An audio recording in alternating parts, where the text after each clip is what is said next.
അവരെ നുള്ളിക്കൊണ്ടിരിക്കാതെ ഈ ചൂടെടുത്ത് മിറ്റം തൂരി തന്നെ ആ ചെറുക്കൻ കണ്ടാ നിന്ന് മര്യാദയ്ക്ക് മിറ്റം തൂക്കണത്. കാലിങ്ങനെ അടുപ്പിച്ച് നീ അങ്ങോട്ട്.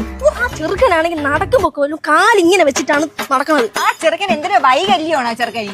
കുറച്ച് സമാധാനം കിട്ടാനാണ് ഹോസ്റ്റലിൽ നിന്ന് ഇവിടെ വന്നിരിക്കുന്നത്. ഇങ്ങനെയാണെങ്കിൽ അവന് തെലുങ്കാനയ്ക്ക് പോകും. നിന്റെ കയ്യിൽ ഈ നാക്ക് മാത്രമല്ലേ ഉള്ളൂ. എടി നീ മാത്രമല്ല പഠിക്കാൻ പോണത്. ആ ചെറുക്കനെ പഠിക്കാൻ പോവനെ ഫസ്റ്റ് റാങ്ക് ആണ്. എന്നിട്ട് എന്തൊരു അവൻ എന്തോരം നേരെ ഇരിക്കുന്നു. എന്നിട്ട് അമ്മേരെ പിറകെ നടക്കും. അമ്മ ജോലിയുണ്ടാ ജോലിയുണ്ടാ ജോലിയുണ്ടാന്ന് പറഞ്ഞോണ്ട്. അവന് ഫസ്റ്റ് റാങ്ക് കിട്ടിയതേ എ ക്ലാസ് മുന്നത്തരത്തിനായിരിക്കും.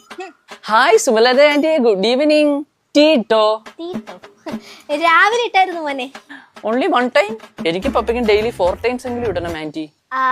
വയറിളക്കൊക്കെ ആണെങ്കിൽ നമ്മൾ 3-4 ടൈംസ് ഒക്കെ ഇടും മോനെ. നിങ്ങളെ തന്തേരെ മോനെ ക്രിമീനിക്കത് കേട്ടോ. ഞാൻ പോണം, എനിക്കേറെ വേല കിടക്കും. മോനെ അമ്മയില്ലേ ഇവിടെ? അയ്യോ ആന്റി, അമ്മ വാഷ്റൂമിലാണ്. ആന്റി ഇരിക്കൂ, ഞാൻ പപ്പ ഈജിപ്തിൽ നിന്ന് കൊണ്ടുവന്ന അവക്കാഡോ വെച്ചൊരു ഷേക്ക് ഉണ്ടാക്കി തരാം. ഇരിക്കൂ.